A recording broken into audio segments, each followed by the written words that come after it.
Alright, so today I'm gonna go over 9.5.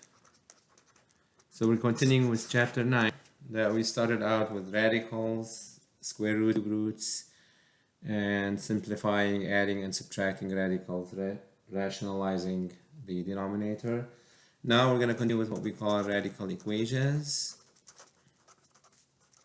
So what happens when we're solving an equation that has a square root? Again, I'd like to review what we know about solving equations. So review of solving equations. What we know is linear equations and quadratic. If we have a linear equation, for example, if we have something like as simple as negative 2x plus 3 equals negative 7, we could move the 3 over. Negative 2x, negative 7 minus 3 is negative 10. Divide the negative 2, and x is 5, and we're done. If we have quadratic equations,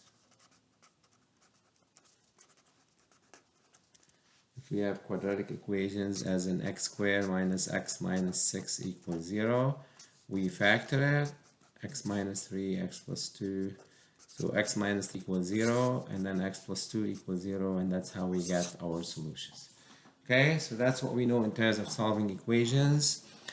Now the next step is solving radical equations, and the steps are on the handout in the notes. That it's right after the page that I was going over. You'll find this. There's also what's coming, distance formula and midpoint formula in the next section. Okay, so this is 9.5, and this is these formulas are in 9.6, and the Pythagorean theorem is also in 9.6. Okay, so please look at that.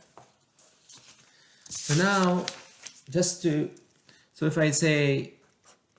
if I say find a number, so that's x, whose square root is 2, then you can easily guess that x is 4 because square root of 4 is. If I say find a number when you square root it and then subtract 1 equals 5, well, you need a 6 here. 6 minus 1 is 5, so x has to be 36 because square root of 36 is 6. 6 minus 1 is 5. If I say find a number whose cube root is 3, then you can easily guess that x is 27. But we're not going to guess because sometimes it's a lot more complex than this. There's a way of doing this. To get rid of the square root, in the first example, we square both sides. Okay, and we get x equals 4. In the second example, before we square both sides, we want to move the 1 over. So we get square root of x equals 6. So basically, we're going to have to isolate the square root. And then in the third example, to get rid of the cube root, we cube both sides. So we get x equals 27. And this is what the steps are all about. Let's go over those steps. So isolate the radical. Sometimes there's more than one radical. You just isolate one of them by itself on one side of the equation, and then identify the index. Are you doing square root, cube root, fourth roots? Raise both sides of the equation to the nth power. If it's a square root, you square. If it's a cube root, you cube. Use algebraic techniques, factoring, combining like terms to hide the variable. Sometimes when you start with 2 square roots and you square, you still have 1 square root. So you're going to re-isolate and square. And then you have to check your answers back in the original equation. You must check. It's not a choice. Why? Because look, whenever we square an equation, we could create what we call solutions are not necessarily solutions of the original equation. For example, x minus 2 equals 0. It has one solution, x equals 2. That's my original equation. Okay? My original equation is this, x equals 2, checks in there. Now if I square both sides, you get x squared equals 2 squared, which is 4. And now if you want to solve this, x squared minus 4 is 0. You use the square root, the difference of 2 squares, so you get 2 solutions. These 2 solutions are solutions of the squared equation, but only one of them, as we know, is a solution of the original equation. Okay, that's why we must, whenever we square an equation, we must check the answers for that equation all the way back into the original one to see if they are solutions of the original equation. And that's why it's a must in this case. So let's practice solving equations with radicals. So Square root of 6 plus 13 minus 2 equals 5. So we want to isolate the square root by adding the 2 to both sides. So we 5 plus 2 is 7. Square both sides. 6x plus 13 is 49 minus the 13. You get 36 divided by 6. Again, it's not a solution because it's a solution of the linear equation. It may or may not be a solution of the square root equation. The only way we can tell is by checking it all the way back. Minus 2, does that equal 5? 36, 49, square root of 49 is 7. It does equal, and now we circle. Okay, so you cannot circle it unless you have checked it. Let's look at one with the cube root. Cube root of 12m plus 4 equals 4. The cube root is isolated, so we could cube both sides.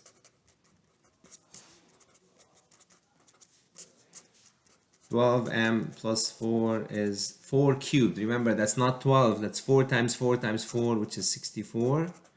Subtract the 4, you get 60. Divide the 12, you get 5. Again, let's check it. Cube root of 12 times 5 plus 4, does that equal 4? 64, it does equal 4. So we circle it. Are there going to be cases where there will be no solution or one of them doesn't check? Of course. Here's one. Square root of negative x plus 2 equals x minus 2. So the square root is isolated, so we're going to square both sides. Okay, that cancels out. Negative x plus 2 equals, this is x minus 2. Square a binomial, you always want to copy, paste, and then FOIL. That's the best way of doing it. FOIL it, so you get x squared, outer is negative 2x, inner is negative 2x, and then plus 4 for last. We add like terms, so x squared minus 4x plus 4. So we have been getting linear equations after squaring. Now we're getting a quadratic equation. That's why I reviewed those with you at the beginning of the class. Okay. So we get 0 equals x squared minus 3x plus 2. Luckily this factors into minus 2 minus 1. So we get x equal 2. Again, we cannot circle them unless we have checked them. So let's check them one by one, all the way back into the original equation. So we're going to start by checking x equal 2. Square root of negative 2 plus 2, does that equal 2 minus 2? Square root of 0 equals 0, so we circle the 2. Let's check the 1. Square root of negative 1 plus 2 is 1 minus 2. Square root of 1 is 1, does not equal negative 1. So only one of them checks. We really cannot tell how many will check. It could be both of them, it could be one of them, it could be none of them. The only way to know is by doing the work. Okay, by doing the work. Here's another one like that. Square root of 22y plus 86 equals y plus 9. So let's square both sides. Y plus 9 square. So 22y plus 86. Again, to square a binomial, copy, paste, and then FOIL. Y square when you do first, 9y for the outer, inner is the same, and then 81 for the last. So we get 18y when we add the 9y's, everything else comes down. And now we set it equals 0 by subtracting 22y and 86. So we get 0 equals y squared. 18y minus 22y is negative 4y, and that's minus 5. And luckily it factors, and we get equals 5. Y equals negative 1, and I did check them, and I want you to check them at home. They both check this thing. Okay, again, there's no way of telling until we have checked both of them. All right, so sometimes we have two square roots, and both of them are isolated, one on each side of the equal sign, which is great because when we square, guess what? Both of them are gonna go away, which is good. So we get 6 minus x equals 2x plus 3. We get a linear equation. If we add x, we get c equals 3x plus 3, subtract 3, and x is 1, and it does check. I checked it. 6 minus 1 is 5, 2 plus 3 is 5. Okay? Now, so this is when you have two radicals, there are nothing next to either one of them. That's the easy one. When you have two radicals with anything next to either one of them, that's a lot more work. Okay? To solve, like square root of y plus 7 plus 3. See the plus 3 there? That's going to cause a lot of trouble. Well, isolate the radical. This is isolated. That's all that matters. One of them is isolated, so we're going to square both sides.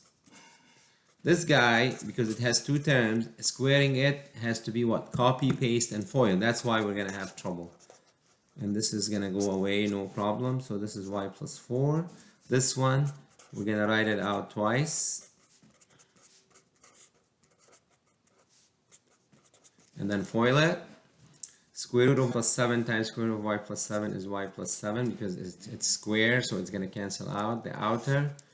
Plus 3 root y plus 7. Same thing with the inner. 3 square root of y plus 7. And then 3 times 3 is 9 for the last. And this guy comes down. Ignore these lines. They were just there. I didn't want to waste the paper. So let's combine like terms. So we have y is y, and then 9 plus 7 is 16, and then these guys can be added together because of like radicals, so that's 6 root y plus 7 equals y plus 4. Okay, root y plus y plus 7, we add the 3's and bring the square root of y plus 7. So the good news is we started with two square roots, we ended up with 1. So we can square again, but before we square again, we want to isolate it. So we're repeating steps 1 and 2, prepare the handout that we talked about. That's the negative 12. And see right here, I know this is not going to work. If you divide the 6 to isolate root y plus 7, you get root y plus 7 negative 2. Right away, I know no solution. Why? Because a square root can never, if it was a cube root could be negative. A square root can never ever equal a negative number. Never. When you do square root, remember, it's always going to be we define this as positive square root, okay? So I know it's going to be no solution, but say I square again, look what happens. So I get y plus 7 equals 4. It looks like negative 3 is a solution. Let's check it. Root y plus 7, so negative 3 plus 7 plus 3 should equal root negative 3 plus 4. That's 4, which is a 2. 2 plus 3 equals 1. That doesn't make any sense. So we got one solution, and it doesn't work, so we say no solutions. Okay? Alright, let's do one with a fourth root.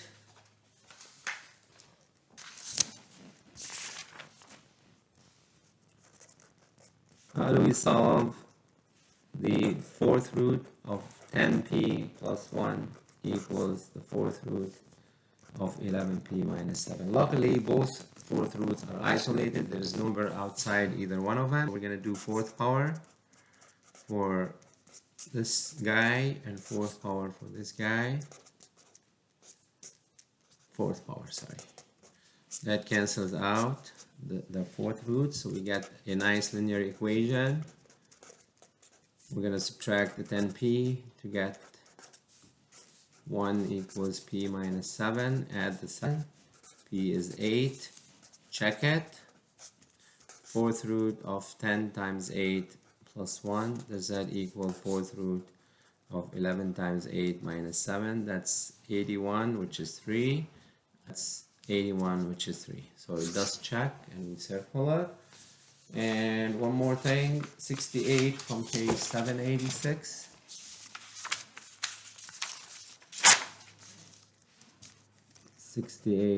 From page 786. It says solve the formula for p and we have r equals cube root of a over p minus 1. So we want to isolate p where p is under the cube root.